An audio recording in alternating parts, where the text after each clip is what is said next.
Hey guys, tonight we tumble deep into the threadbare folds of a tale you've never been told.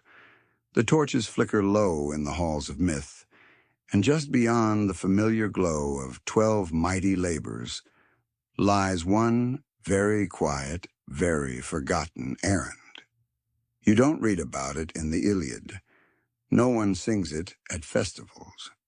But tonight, in the hush of twilight, you're going to follow Hercules as he does his laundry. Imagine it. The stench of lion fur, the crusted blood from slaying a hydra, the singe marks from wrestling the fire-breathing Cyrenaean boar.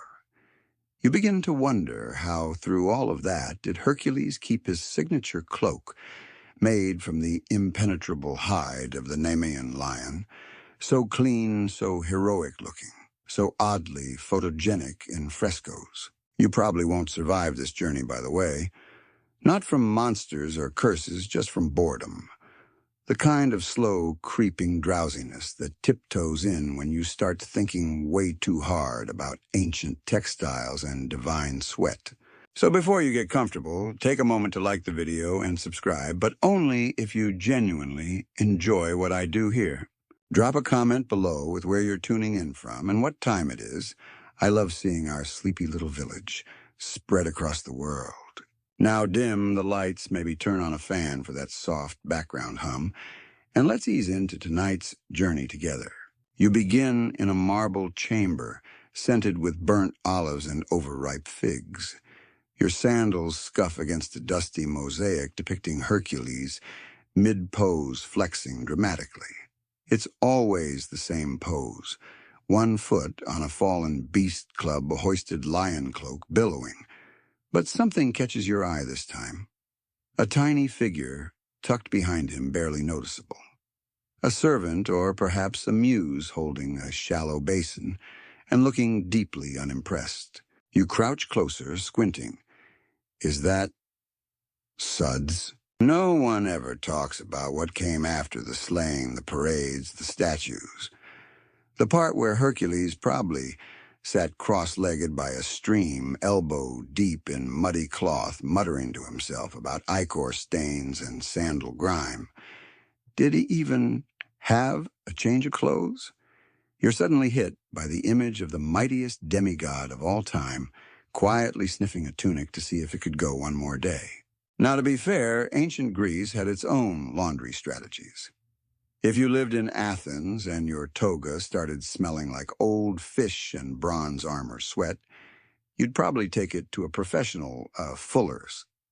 These folks specialized in cleaning fabric using a delightful concoction of urine, clay, and lye.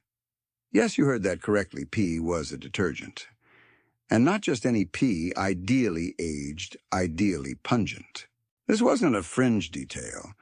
It was a booming part of civic life. Some historians even think there was a tax on public urinals because pee was in such high demand.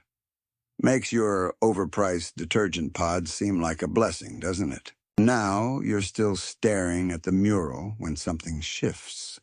A cool breeze trickles in through the cracked stone window. You smell damp fur and hear the faintest splash.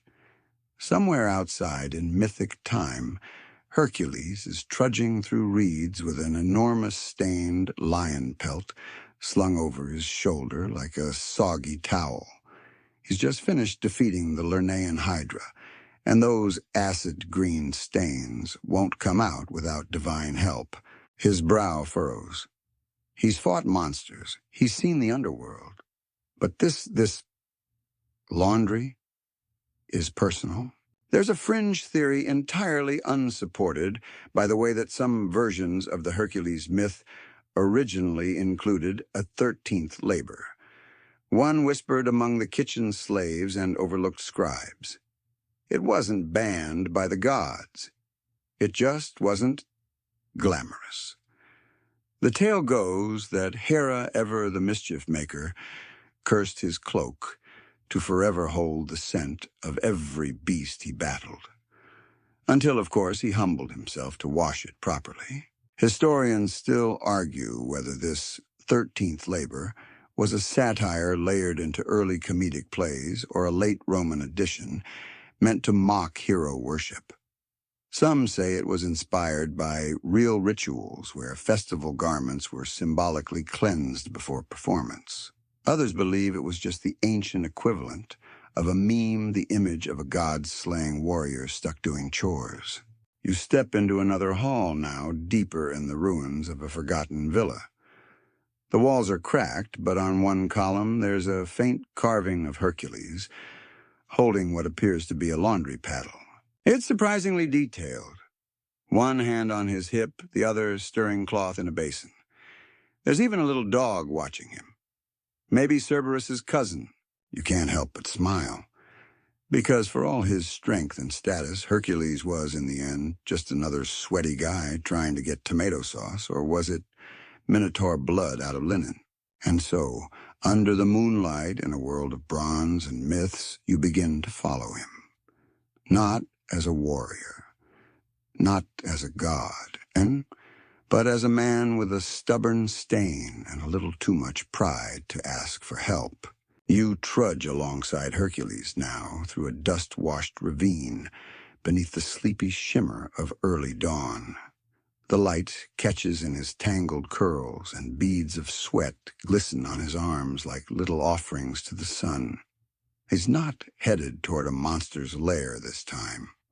No, this journey is humbler, though no less Herculean. You're heading toward the river, specifically the Eurymedon, known more for its lazy bends than heroic legend. But not today. Hercules has just completed the capture of the Cyrenaean hind, a deer so swift and sacred that even Artemis raised an eyebrow when he returned it unharmed. But after days of pursuit, mud-caked hooves, and sleeping in the underbrush with no pillow except a pile of mossy shields, his lion cloak has taken a beating. And his shirt, if you can even call it that, is now more blood than thread. You glance at the back of his neck. Dust clings there like a loyal companion. This is the part of his day no bard sings about. The training grind, the sweat, the grime, the quiet curses under his breath when his tunic starts chafing at the armpits. You watch as he pauses at a boulder, sets down a small sack. Not the magical kind, just one filled with damp clothes, and stretches his arms until his joints crack like olives being pressed. People think demigods don't have to train, that once you're blessed with strength, that's it. But the truth is, Hercules works out all the time, not just with his infamous club, but with squats, rock lifting, river swimming, and something that looks suspiciously like CrossFit, if CrossFit involved deadlifting boars. Historians still debate how much of Hercules' legend is based on actual athletic training rituals of ancient Greece. Some scholars suggest his labors mirrored the grueling regimes young Greek men underwent in preparation for the Olympics. Others argue he was a convenient symbol of a pre-gym hero, someone whose strength came from natural toil, not structured routines. Either way, what's clear is this: the man sweats. A lot. And with sweat comes laundry. You trail him to the river's edge where flat stones rise like natural ironing boards. He surveys the scene with the resigned air of someone who's fought gods but now faces a foe immune to brute strength fabric maintenance. Hercules sits. The rocks are warm from the morning sun, and the water trickles nearby like a lullaby. He pulls off his lion cloak and lays it out with exaggerated care, the way someone might unroll a holy scroll. Then from his sack he produces a tunic that looks like it's been through at least 6 mythological disasters. A tear here, a smear there, something black and tarry that you really hope is from the Stymphalian birds. Here's a strange truth. Ancient Greeks didn't have soap like we know it. They used a mix of ash, clay, and sometimes oils to clean their clothes. Sometimes they even stomped on garments in tubs, yes, like ancient grape stompers, but smellier. Hercules doesn't stomp. He smashes. You watch as he kneads his tunic against a rock, muttering about centaur guts. There's a moment of vulnerability here. Hercules glances at his reflection in the river. He looks older, wearier. A man who's done what no one else could, yet somehow still ends up scrubbing dried blood from his cuffs. Maybe this is the real labor. The quiet part. The moments no one watches. Except you. The breeze picks up. You catch the scent of olive oil sweat and that faint river moss tang that makes everything feel ancient and sleepy. A frog croaks somewhere. Hercules sighs and goes back to work. And while you're here quietly observing this demigod's domestic moment, you remember that Greek gymnasiums, where young men trained their bodies, were also centers of cleanliness. They'd oil themselves before exercising, then scrape it all off with curved metal tools called strigils. It was less about hygiene, more about ritual and beauty. But it left you wondering, did Hercules ever oil up before a fight? Or did he just roll out of bed, stretch, and charge into danger like an angry thundercloud in sandals? You begin to feel drowsy, just watching the repetitive rhythm of fabric being scrubbed. It's almost hypnotic, like waves, like lullabies in motion. His hands move slowly now, massaging the cloth with what looks like reverence. Maybe this isn't just cleaning. Maybe it's remembering, because each stain tells a story. There's a dark brown one on the hem from the Erymanthian boar's tusk, a faint burn mark from the time he accidentally elbowed Apollo's sun chariot. A tear from catching a falling temple beam on his back. Hercules doesn't say much, but his tunic does. It's basically a scrapbook you can wear. Then a voice from the trees. "Oi, mighty hero! You forgot the underclothes!" A boy appears gangly and barefoot, holding up what can only be described as a mythologically unmentionable garment. Hercules glares at him with the kind of expression that could curdle milk. But he reaches out and takes the fabric size and drops it into the river with the rest. You look away politely, and then just as the sun fully crests the hills, Hercules lifts one dripping, freshly washed garment and flaps it in the breeze like a victory banner. You expect a roar of triumph. Instead, he sneezes. Loudly. You've seen him crush monsters, wrestle gods, hold the heavens on his back. But right now, you've never seen Hercules look more human. The sun has climbed a little higher now, warming the edges of the olive trees that fringe the riverbank. Birds chatter sleepily in the branches above, and the sound of fabric slapping against wet stone becomes its own sleepy lullaby. You're still watching Hercules, still mesmerized by the sheer mundanity of it all. He wrings out the tunic with massive hands, squeezing water from cloth like he's milking a storm cloud. Then he pauses, his brow furrows. He lifts the fabric to his nose and sniffs. A beat, and then a grimace that could shake Olympus. You've never seen such disdain on a man's face, not even when Cerberus bit his leg. This pungent, sour, moss-infused smell is the true enemy. He tosses the tunic aside with a muttered oath in ancient Greek that probably translates to something like, "By Hades' sweaty armpit." Then he reaches for a nearby jug, pulls the stopper, and pours a generous glug of olive oil onto the cloth. Wait, olive oil for laundry? Yes. In ancient Greece, oil wasn't just for food. It was a cleanser, a moisturizer, a sacred substance used in everything from wrestling matches to religious rites. Combined with fine ash or earth, it became a sort of proto-soap. It didn't exactly clean things the way modern detergent does, but it made garments feel smoother, smell better, and maybe, just maybe, preserve the dignity of demigods doing chores. And Hercules, for all his brute force, massages the cloth like he's kneading dough. There's something tender in the gesture. Maybe he's remembering a time before the labors, before the monsters, when he was just a boy with chores and a tunic and the long hot days of Nemea stretching endlessly ahead. Historians still argue whether Hercules ever had a boyhood like that or whether he sprang fully formed into manhood all biceps and bad decisions. But fringe scholars like to point to a handful of rural vase paintings showing him as a gangly teen wrestling with chores instead of lions. Most academics dismiss these as playful satire, but the idea has a certain charm, doesn't it? Your gaze drifts across the river now to where a group of actual laundry workers, women this time from a nearby village, have gathered on the opposite bank. They pause their work when they see him whispering and snickering behind their baskets of linens. One of them waves. Hercules nods awkwardly. One does not casually mingle while holding undergarments. The women's laughter drifts across the water like music. One of them shouts, "Oi, hero! Need help with your delicacy?" He pretends not to hear, but you catch the faintest twitch of a smile, tugging at his lip. You follow his gaze as it moves upstream toward the public baths of the town of Alizea.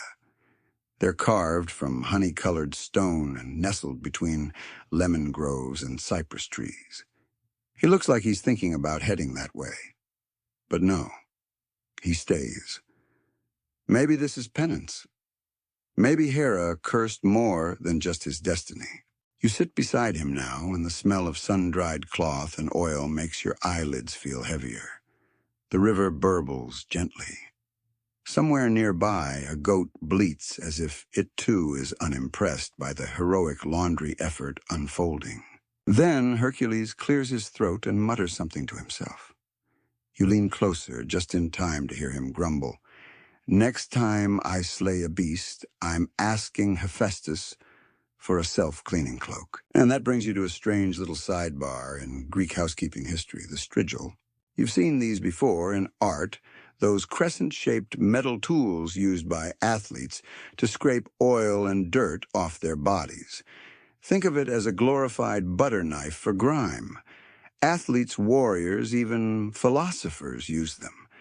In fact, Socrates supposedly carried one in his robes, though whether he ever used it is anyone's guess. But here's the twist: strigils weren't just for bodies. Some fringe sources claim they were also used for laundering leather garments or scraping hide armor. Did Hercules try one? Maybe. Maybe not. But you do spot a rusted, curved object near his pile of gear. He eyes it suspiciously, as if considering whether it's worth the effort. He doesn't reach for it. Instead, he lifts the lion pelt again. It's too big to soak, too sacred to wring out, and too funky to wear, so he lays it out on the grass and begins scrubbing individual sections with a reed brush dipped in what looks like a mix of ash and river clay.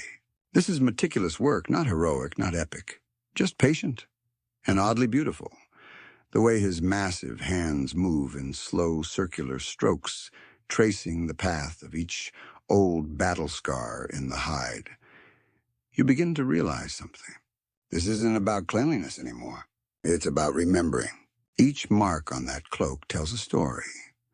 The blackened patch from the Hydra's blood, the claw scratches from the Erymanthian boar, even the faint ancient ink smudge from a love letter written by Megara, his wife long gone, now lost in a tragedy too heavy for tonight's tone. You catch a breath. The river seems to pause with you. In these soft, slow circles of soap and clay, Hercules isn't just washing. He's grieving, reflecting, honoring. Maybe this is the only space he gets to be gentle, and so you sit with him, in silence, watching cloth become clean and the weight of legend melt just a little in the warmth of the sun and the hush of the river. The sun has risen fully now, casting lazy gold over the rocks and reeds, warming the world into a soft, drowsy glow. Hercules shifts, arching his back until his spine pops like a cracked amphora. The brush in his hand slows the lion pelt, still damp, but cleaner than it's been in weeks, maybe years. You can smell it now, faintly wet fur river clay, a hint of olive oil and something underneath that feels mythic. But just as he seems ready to pack it all away, something changes. The birds go quiet. The wind stills. You glance at Hercules, who's staring off into the trees with narrowed eyes. A rustle. A low thrum in the air like a plucked lyre string. Then you hear it, the faintest whisper, almost teasing, curling through the olive branches. Forgotten one? You both freeze. Hercules frowns, not in fear, but annoyance. He mutters, not again. Because here's the thing, when you're the favorite demigod of Olympus, and simultaneously, the least favorite weird errands have a way of finding you. The whisper returns now from behind. You left something behind, O son of Zeus. And then in the middle of a shimmering olive grove, a scroll materializes. Not floats in, not carried by a dove. It appears. Smells faintly of lemon soap and divine disapproval. Hercules picks it up, unrolls it, reads, then groans. Turns out Hera's added again. A 13th labor written in her loopy, passive-aggressive script. Clean your garments properly before Olympus complains again.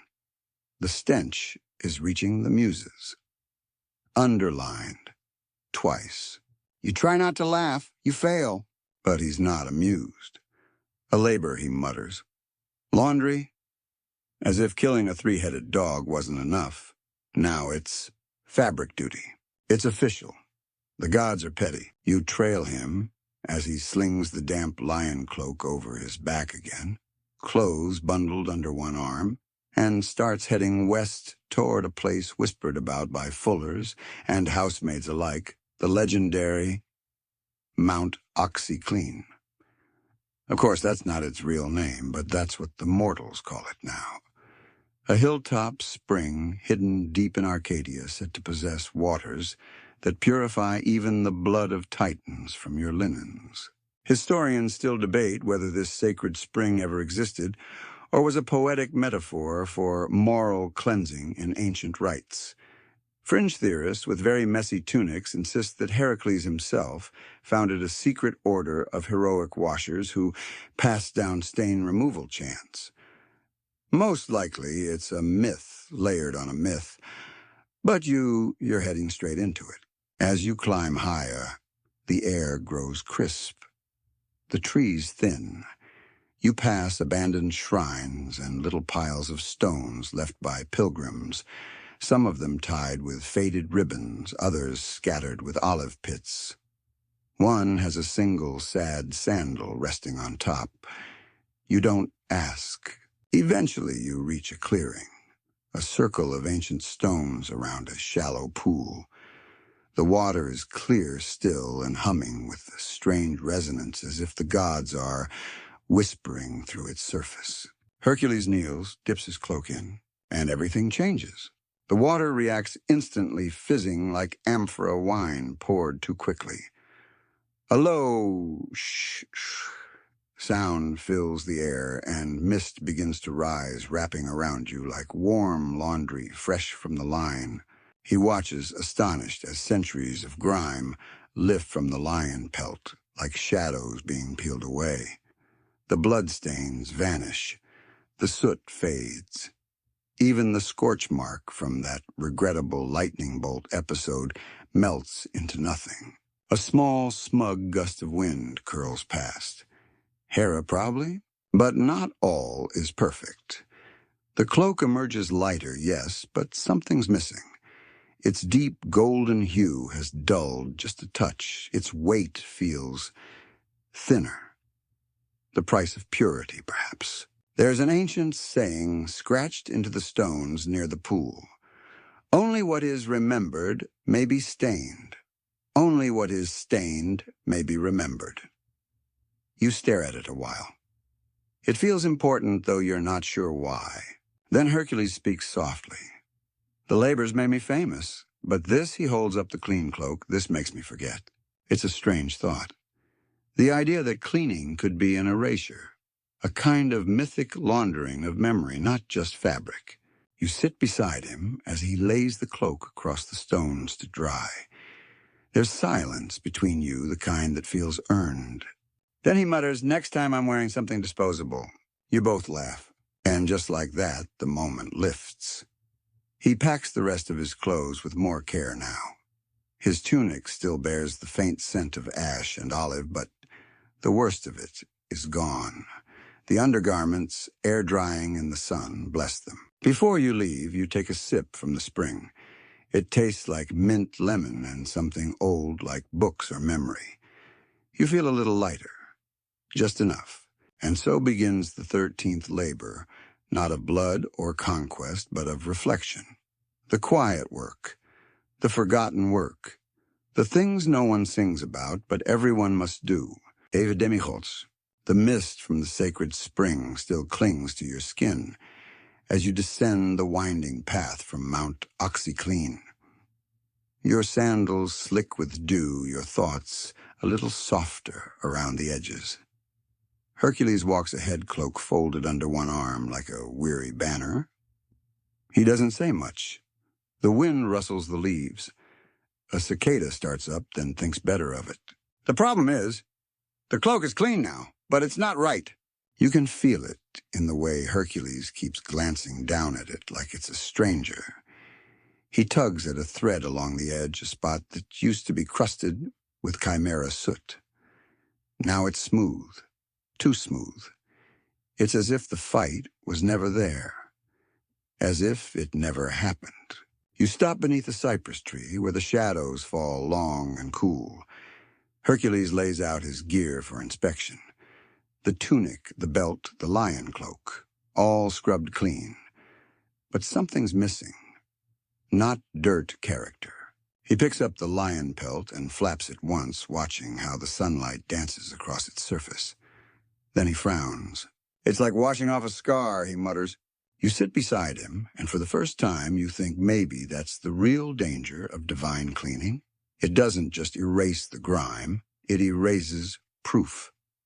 That brings you to the next stop in this strange little odyssey, the forge of Hephaestus. Because if anyone understands the balance between strength and memory, between utility and story, it's the god who built armor for Achilles and crafted Pandora's box on a particularly inspired Tuesday. Hephaestus doesn't exactly invite visitors. His forge is hidden inside a volcano guarded by mechanical dogs and the kind of passive-aggressive signage only gods can write. But Hercules knows the path. You follow it into the heart of the earth, where the air grows thick with ash, and the walls glow with an orange pulse like the belly of a sleeping dragon. You feel your eyelashes get crispier with each step. Hephaestus isn't what you expect. Not a giant, not beautiful, just a squat, soot-covered god with one sandal off and a hammer the size of a wagon. He doesn't look up when you arrive, just keeps pounding a lump of bronze until it flattens like a sacrificial pancake. You're late, he grunts. Hercules raises an eyebrow. You didn't invite me. Still, you're late. The two of them stare at each other for a moment like very muscular brothers arguing about chores. Then Hephaestus gestures to a corner where half-finished projects lie in chaotic piles, golden arrows winged helmets, a prototype for a god-powered pasta machine. And something else, something wrapped in fleece. Hercules kneels and unwraps it.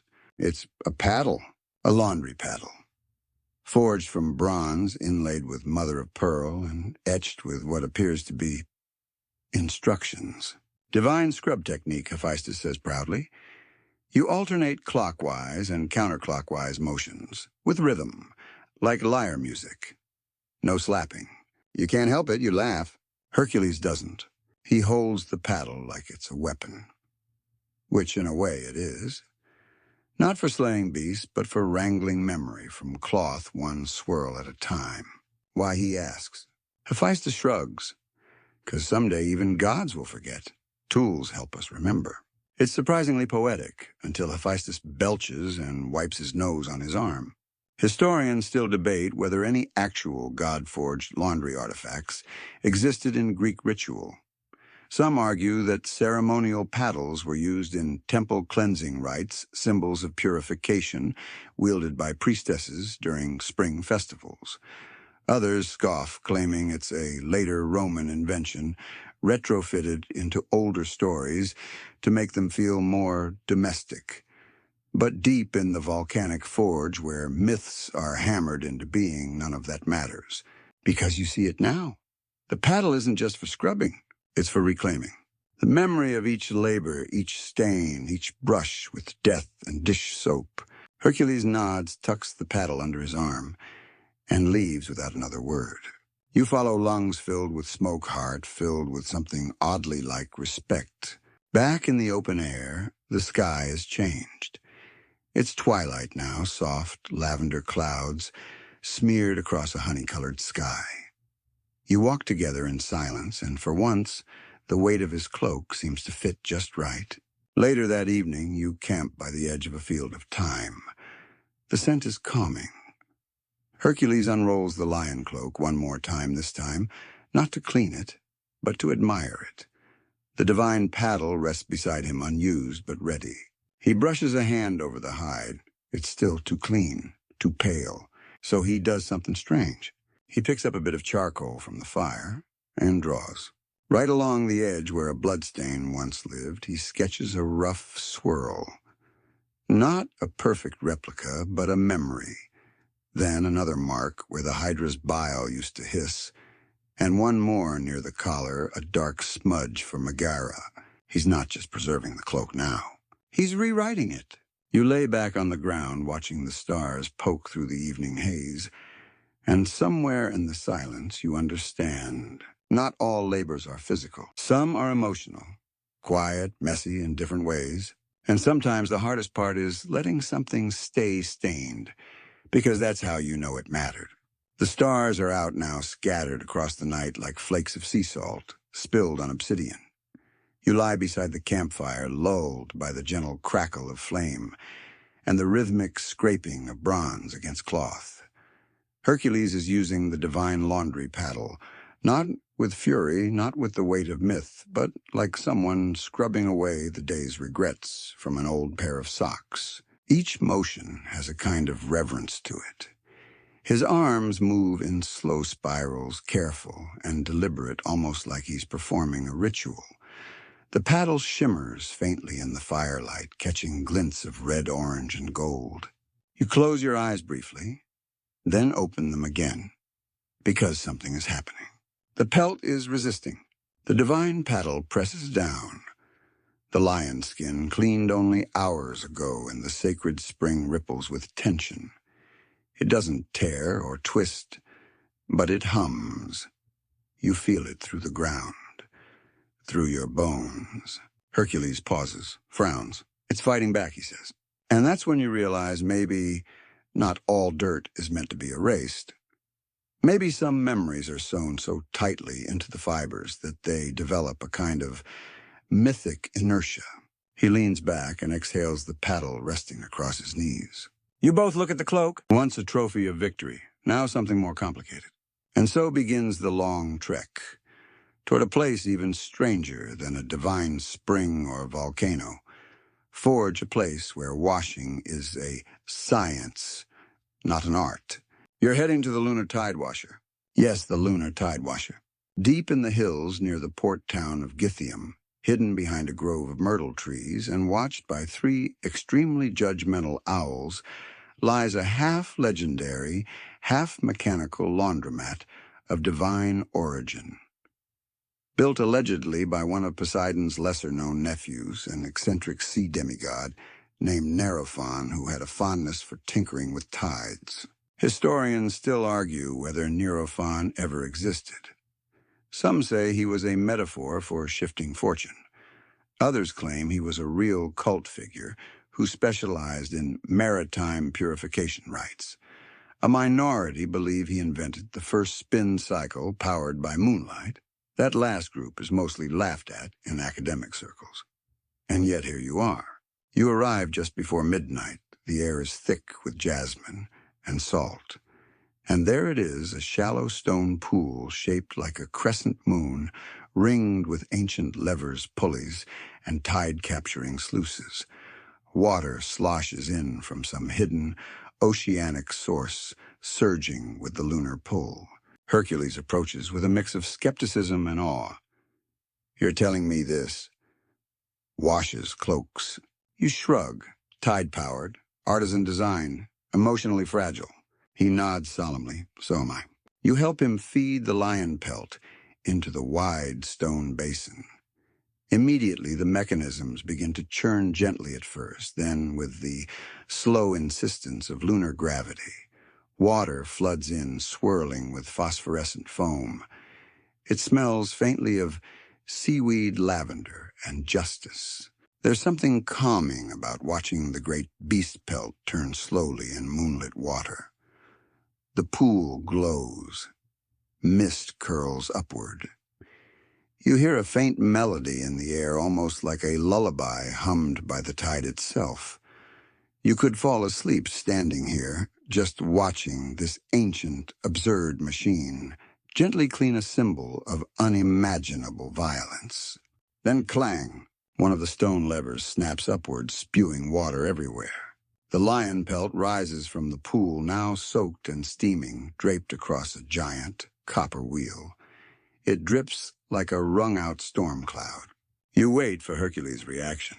He doesn't speak. He steps forward, runs his fingers across the fabric, and sighs. "It's too clean again," he whispers, because again the pelt has come out lighter, almost translucent in parts. It's as if the lion's spirit, too, has been scrubbed away. You sit on a nearby rock, dripping and confused. He sits beside you. You both look like two kids who built a sandcastle, only to watch it get swallowed by the sea. And then Hercules says something you'll never forget. "You know what the problem is?" he asks. You shake your head. "I've spent my whole life trying to wash off what I did. But maybe some of it's meant to stay. Not as punishment, but as reminder." You nod slowly. The paddle, the divine water, the lunar tide, it's all too perfect, too final. What he's craving isn't cleanliness, it's truth. And sometimes truth is stained, worn at the edges. Smells a little like donkey sweat. So you rise, fetch the lion pelt, fold it carefully, ritual-like.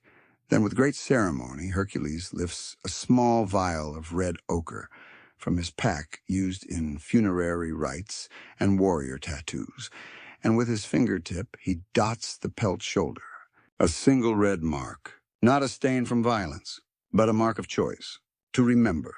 The moon hovers above you now round silver, and watching like some disapproving aunt who suspects you've forgotten to iron your best toga. You and Hercules sit beside the steaming lion pelt, its new red ochre mark slowly drying under the night sky. The tide washer hums in the background, now quiet, content, perhaps finally understanding that this cloak was never meant to be spotless. You begin to realize something quietly monumental. Maybe laundry, in the heroic sense, isn't about perfection. Maybe it's about what you choose not to erase. And that brings you to a more practical concern. You look at the pile of garments Hercules has stacked nearby tunics, belts, maybe something that looks suspiciously like a sacred gym towel, and realize most of these fabrics aren't immortal. They're terribly mortal, which means they shrink, tear, and smell like fermented goat after 2 days in the sun. You suggest one last errand. He groans. More laundry. You shake your head. "No, storage." Because if you've come this far, braved godly forges, sacred springs, and tide-powered bathtubs, you might as well make sure the laundry doesn't get ruined. After, you wash it. And so you begin the trek toward one of the lesser-known temples of Athens, the Temple of Fold and Flame. A place dedicated not to gods of war or love, but to Hestia, the goddess of hearth-home, and yes, household order. Historians barely mention it. Most think the temple was a glorified linen closet attached to a shrine for weaving goddesses, but one surviving inscription offers a clue. To preserve what is pure, to fold what is earned, to keep the past without shame. That's where you're headed. The road is winding, lit only by fireflies and the glow of Hercules' occasional sigh. His arms are full of clean cloth, now still slightly damp. You walk beside him, and the scent of sea foam, ash, and oil trails behind like incense. By the time you reach the temple, dawn is smearing the horizon with soft pinks and sleepy gold. It's quiet here, peaceful. Vines crawl along the columns. Inside a small brazier flickers with perpetual flame. Hestia's gift to the order of priestesses who once tended this place. Hercules sets down his laundry with surprising reverence. And that's when the priestess appears. She's old ancient, really, with a face like a folded bedsheet, and eyes sharper than any sword you've seen. She regards him without awe, without fear, just practicality. "Wrung out?" she asks, gesturing to the lion cloak. He nods. She points to a low stone bench and hands him something unexpected, a woven reed basket lined with soft fleece and cedar chips. "Place it there, but gently. The memories are still damp." There's something beautifully mundane about what follows. Hercules folding his tunics, placing belts in tidy rolls, shaking out a pair of what might generously be called heroic briefs. And then with a kind of quiet ceremony, he drapes the lion pelt across the cedar-lined altar. It's not dramatic. No divine choirs sing, no lightning crackles, just silence. And the slow crackle of the hearth flame, as it accepts this offering not of conquest, but of closure. The priestess watches him a moment longer, then nods. Most warriors forget this part. "You remembered." He doesn't answer, just watches the firelight flicker across the ochre mark on the pelt. You linger at the entrance of the temple, letting your fingers graze the stone inscription again. To preserve what is pure, to fold what is earned. You wonder how many heroes ever made it this far. Not to Olympus, but to peace. Outside the day yawns open. The sky brightens. Somewhere a rooster makes an unnecessarily dramatic announcement of dawn. And then Hercules turns to you, expression softer than you've ever seen. "I think I get it now," he says. You raise an eyebrow. He continues, "It was never about removing the dirt. It was about making space for the story to stay." You nod. "'Cause really, what else is there to say?" He lifts the divine laundry paddle one more time, examining the fine etchings, the mother of pearl, inlay the slightly melted corner from when he accidentally dropped it near a forge vent. Then he sets it down beside the folded cloak, leaves it there, for the next hero perhaps, or maybe just to rest. And that's when the priestess brings out a small, soft cloth, fresh linen dyed with thyme and lavender. She hands it to Hercules with a wry smile. "For your sweat," she says. He laughs, wipes his brow. And for the first time in what feels like centuries, his shoulders ease. Because maybe, just maybe, this is what the 13th labor was about. Not glory or punishment, but the gentle, uncelebrated work of letting things be clean enough. You step outside together, and the sun warms your face. The wind is soft. The world for now is still. No monsters, no gods, no errands. Just a man who once fought the impossible, and now folds. The path from the temple is quiet, sun-dappled, and oddly serene. Birds warble above in loose conversation, the kind that doesn't require resolution. You and Hercules walk without urgency. He carries nothing now, no weapons, no cloaks, no burdens, at least not the kind you can see. But his sandals squish faintly with each step still damp from the tide washer. And you can tell, even without asking, that he misses the weight of the lion pelt. Not for comfort, but because it reminded him of who he used to be. He pauses at a fork in the road. One path leads back toward Olympia, the land of fanfare sculptors and songs. The other, a dusty trail winding into open hills where no one remembers his name. He stares for a while, scratching at a sunburn on his shoulder. "Do you think the songs will stop if I stop being interesting?" he asks. You blink. Because there it is, honesty plain and human, not from a hero, from a person. Before you can answer, a familiar sound echoes from the horizon, laughter, followed by the unmistakable splash of linen on stone. Laundry day has returned. Again. And this time you're not heading into legend. You're heading into logistics.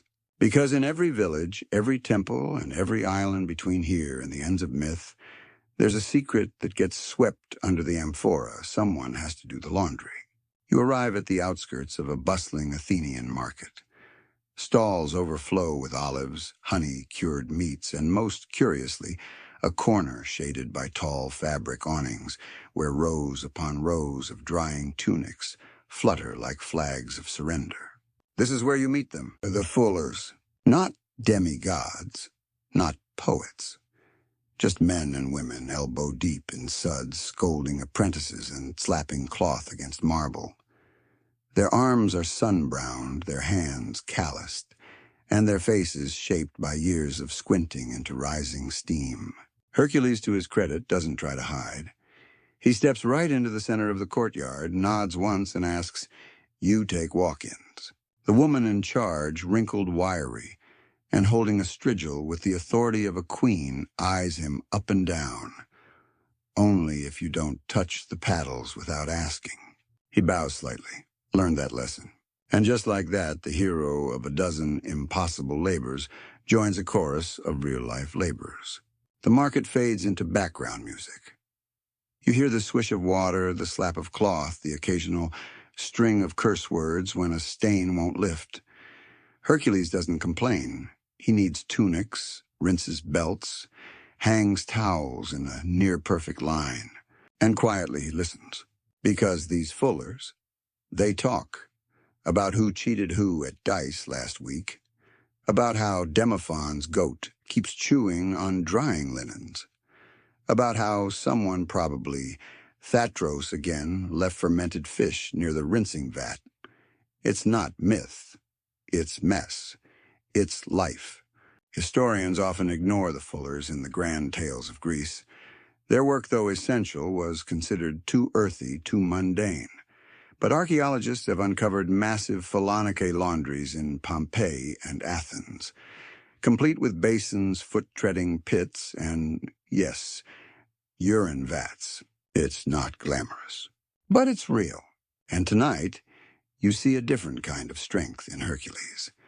Not the kind that lifts mountains, but the kind that lifts wet wool and wrings it out twice, because he knows one rinse won't do. He's paired up with a boy no older than 13, spindly arms, sharp eyes, smarter than he lets on. The kid asks questions constantly. Did you really hold up the sky?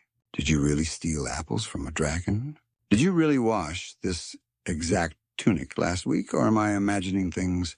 Hercules grins, no comment. And for the first time, the boy laughs without awe. Just amusement. As the sun dips toward evening, the laundry yard transforms. The last garments are hung, the basins are drained, and the fullers gather under the awning with jugs of watered wine and greasy parcels of roasted figs. Someone plays a flute badly. Someone else worse tries to sing. And Hercules, he just sits there cross-legged in the dirt, wine in hand, listening. Not as a demigod, not as a statue, just as a guy who worked hard today. You sit beside him, head heavy with drowsiness, and you wonder if this is the real immortality, not carved in stone, not sung in verses, but folded, rinsed, and shared in simple silence. You glance over. Hercules has dozed off, head resting against a basket of drying linens. You smile, you close your eyes, and for just a moment you swear the breeze smells like lavender ash and myth. The air is cooler now. That soft, dusk-laced temperature, where even the dogs stop barking and the olive trees stop rustling as if the whole village has decided to hold its breath. You wake slowly, the smell of warm linen and wine still clinging to your clothes. Beside you, Hercules snores softly, cheek pressed against a half-folded towel, the mighty hero of Greece, conqueror of beasts, currently spooning a laundry basket. You don't wake him. Instead, you rise and wander the drying yard. The tunics sway gently in the wind-plain ones, patched ones, some still stained despite their soakings. The Fullers have gone inside their laughter, now muffled behind walls and shutters. You glance at the lion pelt folded neatly by the hearth, the red ochre mark catching the firelight like a quiet ember. It hasn't moved since he placed it there, and for a moment you wonder if it's finished its journey too. But you know better, because tomorrow or the day after or some day down the line, someone will need it again. Maybe not to wear, maybe not even to see, but to remember. And speaking of remembering, there's one odd little story you've never quite understood. A tale scribbled in the margins of a worn-out papyrus discovered in an abandoned villa outside Corinth. It claims that Hercules once tried to invent a washer powered by donkeys. You heard that right? Donkeys. The fragment is vague, but the gist is this sometime after the 12 labors. But before his ascension to Olympus, Hercules attempted to design a circular track where donkeys would walk endlessly, powering a crank that rotated a massive stone barrel. Inside the barrel garments river water and crushed herbs. Historians still argue whether this is satire metaphor or just ancient slander. Fringe scholars claim it was real, that a prototype was even constructed, but quickly dismantled when the donkeys revolted and refused to walk in circles. Either way, it was dubbed the Great Beastly Blunder, and not a single bard has ever sung about it, which frankly seems like a missed opportunity. Back at the laundry yard, Hercules stirs, blinks, rubs his eyes with the heel of his hand like a sleep-deprived farmer. He yawns so wide you're worried his jaw might unhinge. Then slowly he sits up and stretches. "Did I drool?" he asks. You nod solemnly. He grunts. "Good. Means I was truly at peace." And you realize he's not joking. There's something sacred in that kind of sleep. The sleep that comes not after glory, but after usefulness. After labor that asks nothing in return except that you show up and give your hands to the task. He stands and surveys the yard, nodding approvingly, at the empty basins, the neat rows of drying clothes, the folded stacks of tunics ready for delivery. Then he walks to the pelt, lifts it once more, and this time something's changed. It doesn't look clean, or dirty, or cursed, or divine. It just looks like his. He slings it over his shoulder, not like armor, but like a coat on a tired traveler. It drapes naturally now, no stiffness, no divine resistance. Just fabric worn by time and touched by memory. And that's when a small voice pipes up from behind a linen rack. "Sir Hercules." It's the same boy from earlier, the apprentice, his arms full of wool. Hercules turns. The boy hesitates, then asks, "What's the difference between washing and erasing?" You both pause. It's not a question most adults would dare ask, but here it is, hanging in the air like steam off a hot stone. Hercules thinks for a moment. Then he kneels beside the boy. Washing means you're ready to face the stain. Erasing means you pretend it was never there. The boy nods slowly, looks down at the wool in his hands, then back up. And if the stain never comes out, Hercules smiles. Then it's part of the story. It's not poetic, it's not divine, but it's true, and the boy seems to understand. He offers Hercules one of his wool bundles, a rough, scratchy little thing, and says, "Trade." Hercules takes it, gives him a strip of his old belt in return. Not a grand gesture, just an exchange between two people who worked hard that day. You head out together, leaving the courtyard behind. The wind picks up, tossing the scent of herbs and soap over the rooftops. Somewhere a baker yawns. Somewhere else a dog chases a dream. And as you walk beneath the first stars of the evening, you find yourself smiling. Because tonight, Hercules didn't need to lift a mountain, or strangle a lion, or capture a golden hind. He just needed to fold, and somehow it mattered more. The road unwinds ahead, dusty and pale under the soft breath of moonlight. You and Hercules walk side by side now, not toward a battle, not toward a triumph, just onward. Past sleepy goats, past olive trees leaning like old philosophers.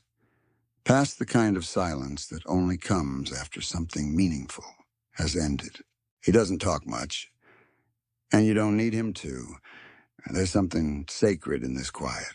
Until, hey, he says suddenly, you ever wonder if they'll remember me for this? You glance over. He's looking up at the stars, not at any particular one, just letting his gaze float there like a lost kite. The labors get all the attention, he continues.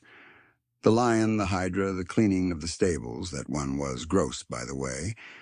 But this, he taps the lion pelt draped over his shoulder. The laundry, the folding, the letting go.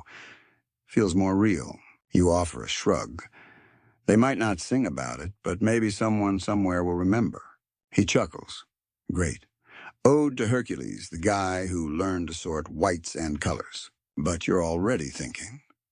Because buried deep in a papyrus fragment written not by a bard, but a bored apprentice in the margins of a temple ledger, there's a curious phrase. And the 13th labor he cleansed not the world, but his own weight, with water and with time.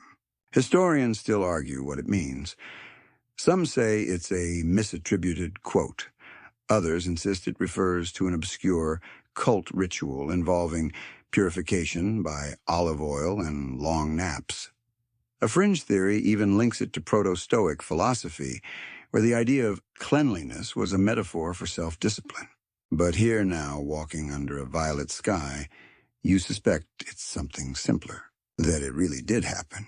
That somewhere between fame and fatigue, Hercules needed to feel useful, in a way no monster slaying could satisfy. Eventually you arrive at the outskirts of a seaside town. Nothing fancy, just low stone houses with grapevines curling across wooden beams. The waves whisper against the shore. Someone's playing a flute, 2 notes too slow. It's perfect. You stop near a taverna, where old men gather under fig trees and argue about whose grandson is stronger.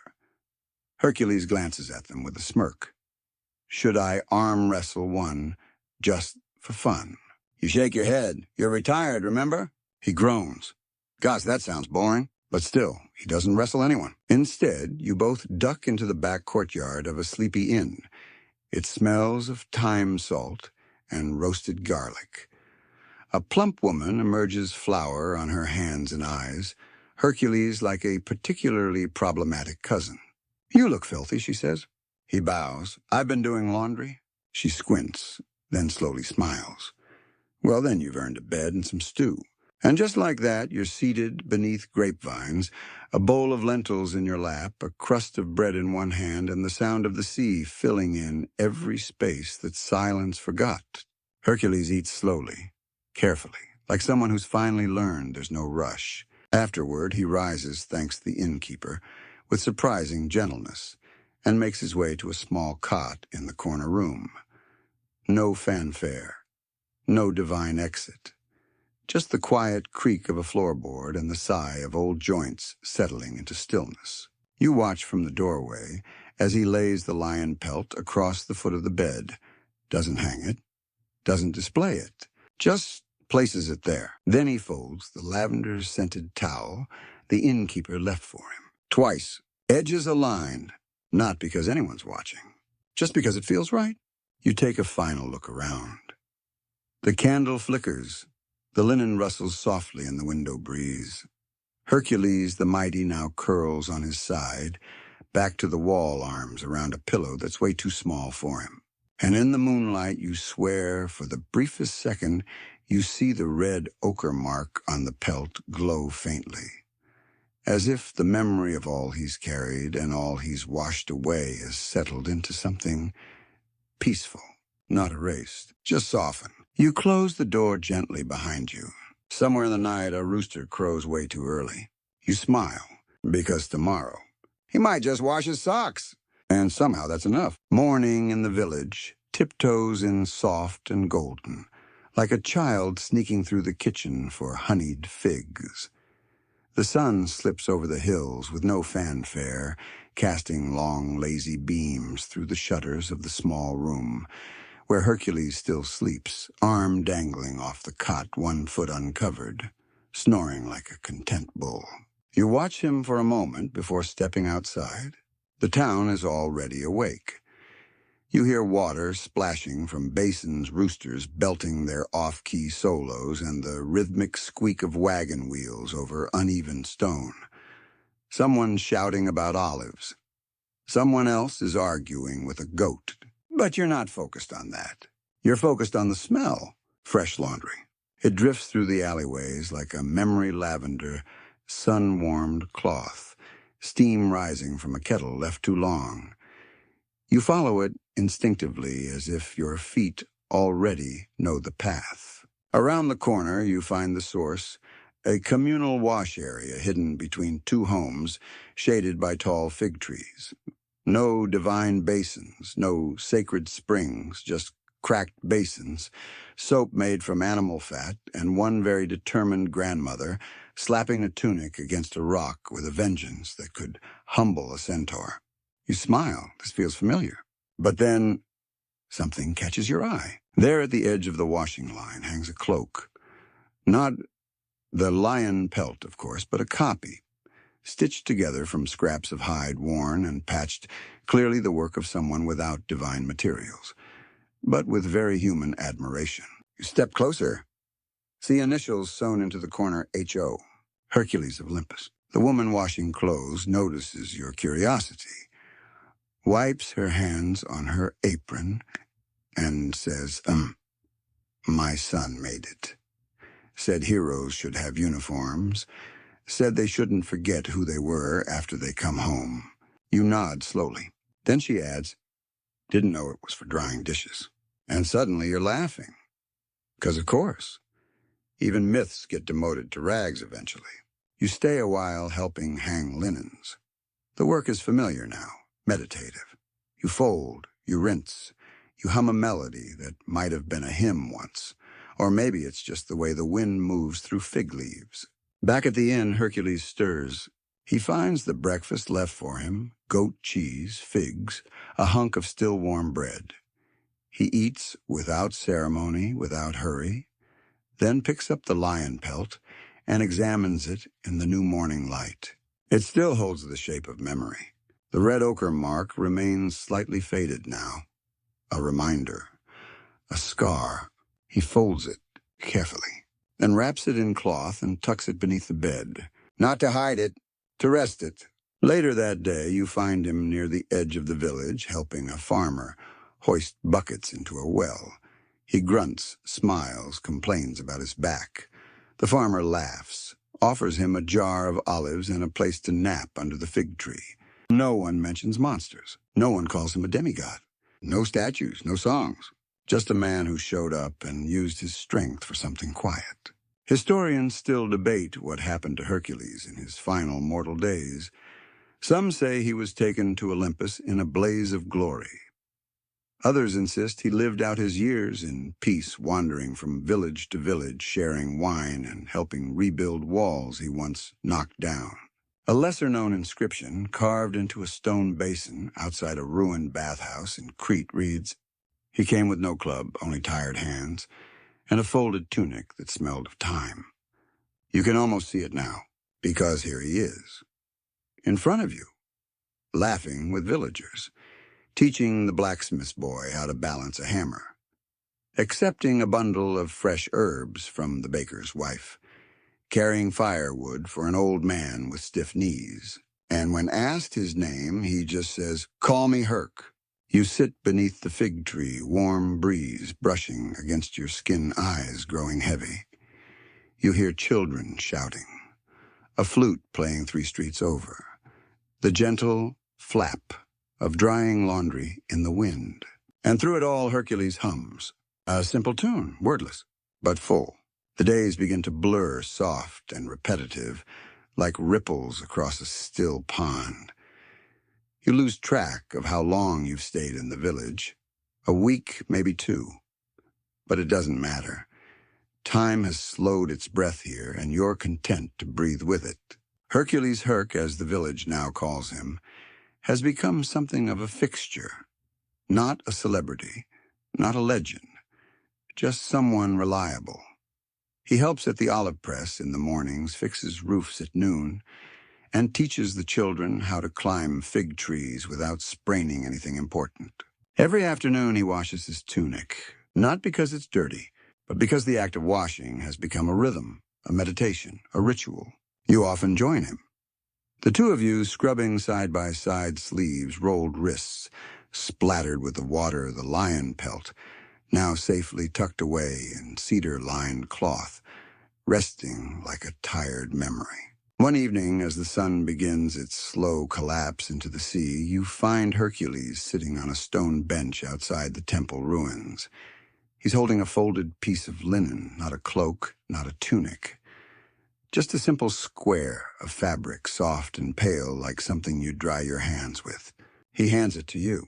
You should have something, he says. You unfold it. Stitched in the corner with wobbly thread is a single line. Things that matter don't wash out.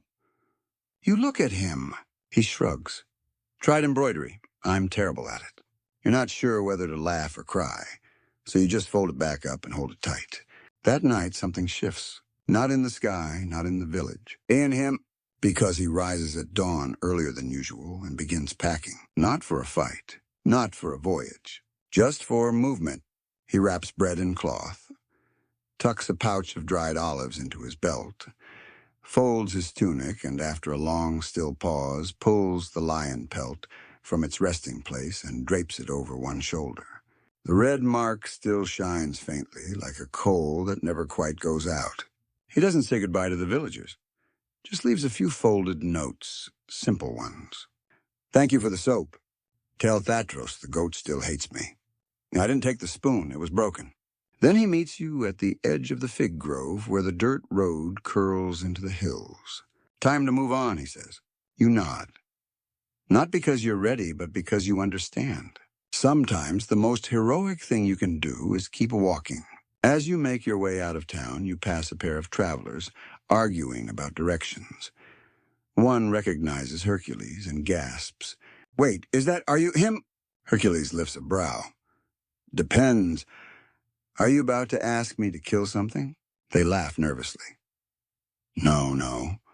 We just heard you washed your lion pelt in a moon-powered washer. You brace for his sigh, his deflection, but instead he smiles. I did. They stare at him, not with fear, not even with reverence, just curiosity. How'd it turn out? He pauses, shrugs, bit softer now. And then like a breeze brushing through tall wheat, he walks on. You follow. As the hills rise ahead of you, the sky widens. You see distant villages, lazy streams, the glint of a marble temple, too far to name. You hear birds overhead, insects in the grass, and your own footsteps padding against dirt. It's peaceful, until Hercules suddenly stops. Wait, he mutters. Did I leave my laundry paddle behind? You blink, the divine bronze one. Yeah. You both look back toward the village. Then he grins. Let them keep it. You laugh. What if they don't know what it is?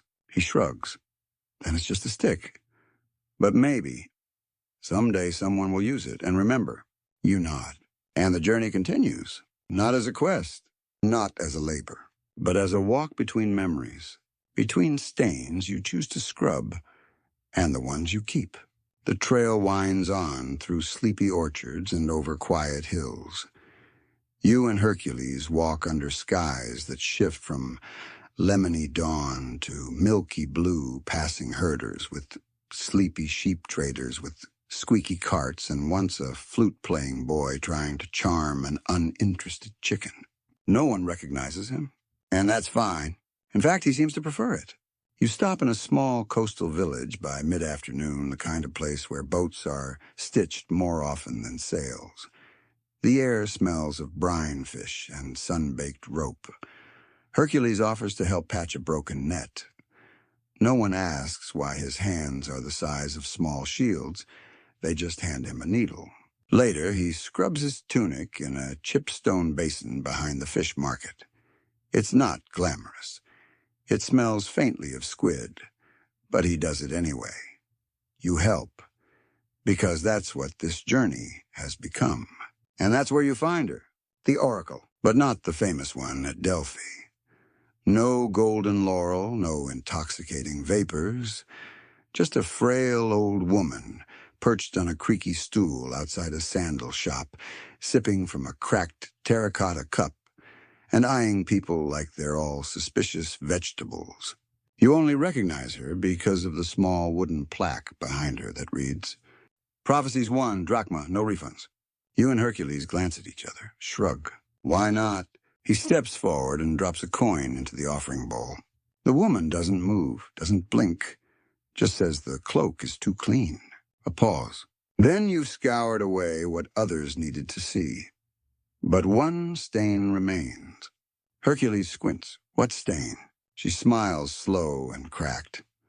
The one you can't wash with water. Historians still debate whether such minor oracles were real or simply entrepreneurial grandmothers with good instincts and dramatic flair. Fringe believers insist that some wielded real power hidden scraps of Apollo's gift that settled like dust into unexpected corners. You want to dismiss it. You should dismiss it. But Hercules goes quiet. That night back at the inn, he unrolls the lion pelt again. It gleams. Smooth, clean golden. The red ochre mark remains, but something nags at him. You see it too. It's too perfect, too composed. And then without a word, he steps outside, cloak over one arm, and walks toward the sea. You follow barefoot through warm sand. Down at the shore, the moonlight turns the waves to melted silver. The lion pelt flaps in the salty breeze, suddenly less heroic and more like a laundry flag left out too long.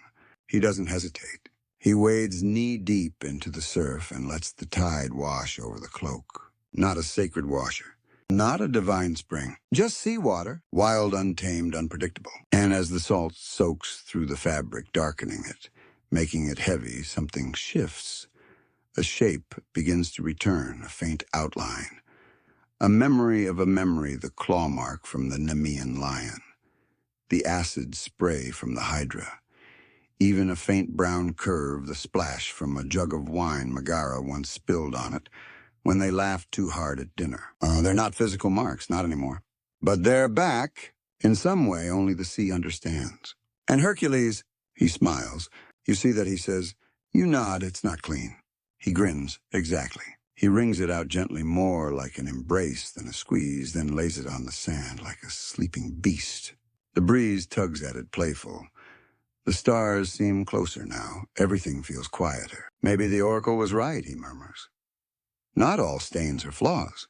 You sit beside him, feet buried in cool sand, and watch as the lion pelt dries under the stars. A little saltier, a little rougher, a little more honest. And suddenly the wind picks up.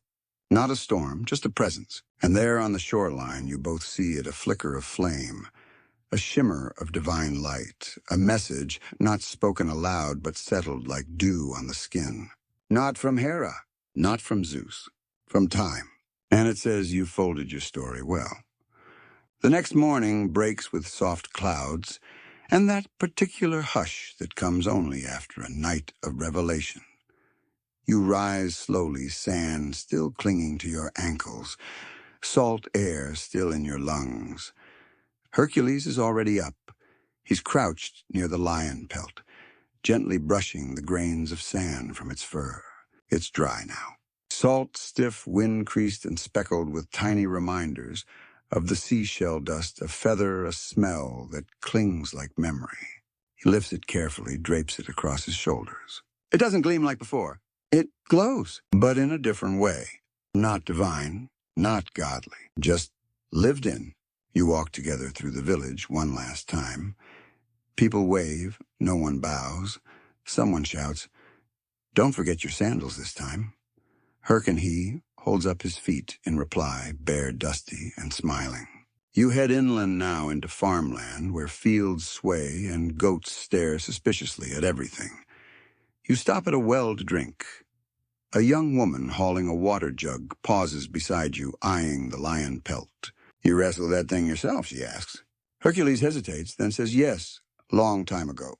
She nods, unimpressed. "I've been wrestling 3 children under 5. You want my cloak?" He laughs, tempting. You keep walking. A few miles later, you stumble upon a broken road marker. The writing has faded, worn smooth by rain and wind. But carved deep into the base is something newer. A symbol, a laundry paddle. And beneath it one sentence, "I clean but not erased." You and Hercules stare at it for a long moment. No one's around, no pilgrims, no acolytes.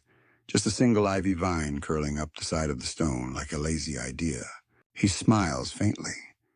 "Guess I'm not the only one who folded something." Later, you reach a clearing shaded by cypress, warm with sun. And there, lying in the grass, is a statue, half buried, overgrown, but unmistakable.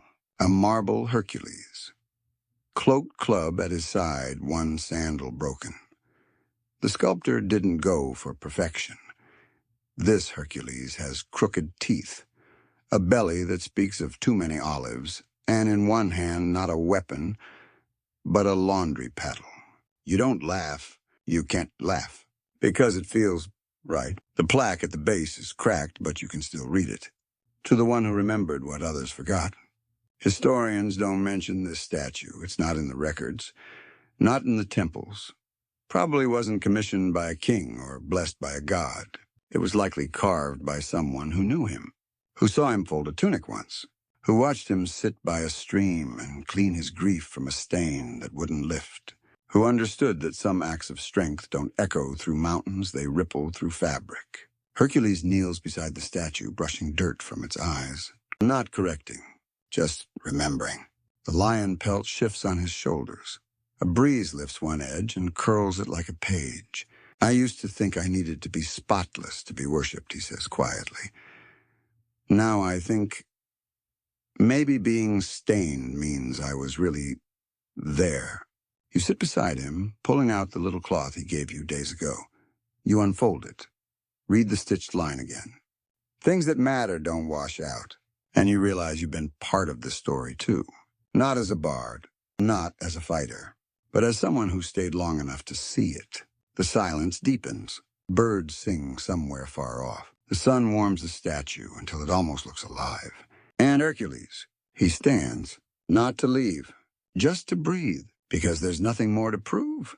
No labor left, no stain to scrub, no cloak to cleanse, just a path ahead and a past behind, folded neatly and carried forward.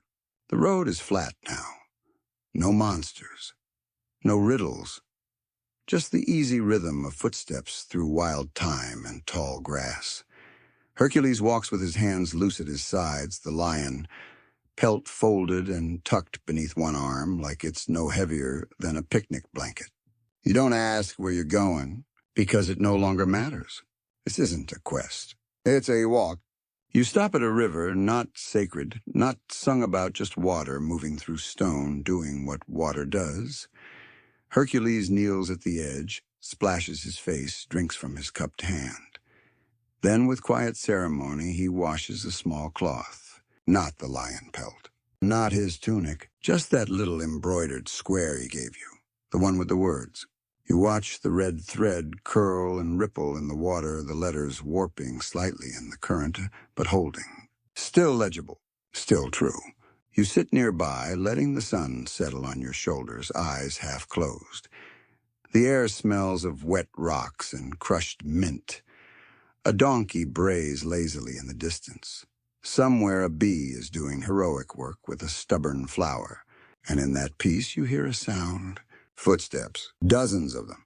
A group of travelers appears along the path, young wide-eyed cloaks. Fluttering faces, flushed with the sort of breathless curiosity, only comes from too many epic poems and not enough sleep. One of them stares at Hercules, points, gasps. "That's him," she whispers. He sighs. The others gather. Nervous, starstruck. One steps forward. "You're the Hercules." "The 12 labors, Hydra, Cerberus." The apples of the Hesperides. He nods slowly, like he's admitting to a childhood nickname he didn't choose. One asks what was the hardest labor. There's a long pause. You expect the usual answer. Maybe the stables, maybe Cerberus. But Hercules just says laundry. The group laughs nervously, but he doesn't. He means it. And maybe they understand, maybe not. But one of them, quiet, thoughtful, asks, "And did you ever finish?" He glances down at the cloth drying beside the river. The lion pelt still folded, the water still moving. "No," he says, "I stopped trying to finish." He smiles, soft and tired. "I started trying to remember. They don't get it, not fully. But they nod. Because it sounds like wisdom. And that's enough for now." You watch as Hercules reaches down, wrings out the embroidered cloth one last time, and hands it to the quiet one in the group. "Take this," he says. "Fold it, unfold it, just don't forget it." The group moves on, full of questions they don't yet know how to ask. And you sit there feeling time shift. Not in some grand mythic way, but like laundry drying in sunlight, slowly, evenly, perfectly. The river hums.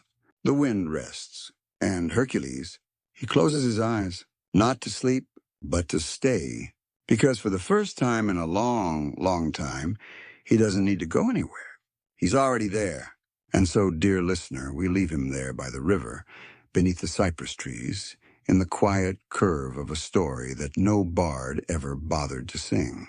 The lion pelt rests beside him, softened by salt, heavy with memory. Not flawless, not bright, but full of truth. The air is still now the way it gets just before sleep truly arrives.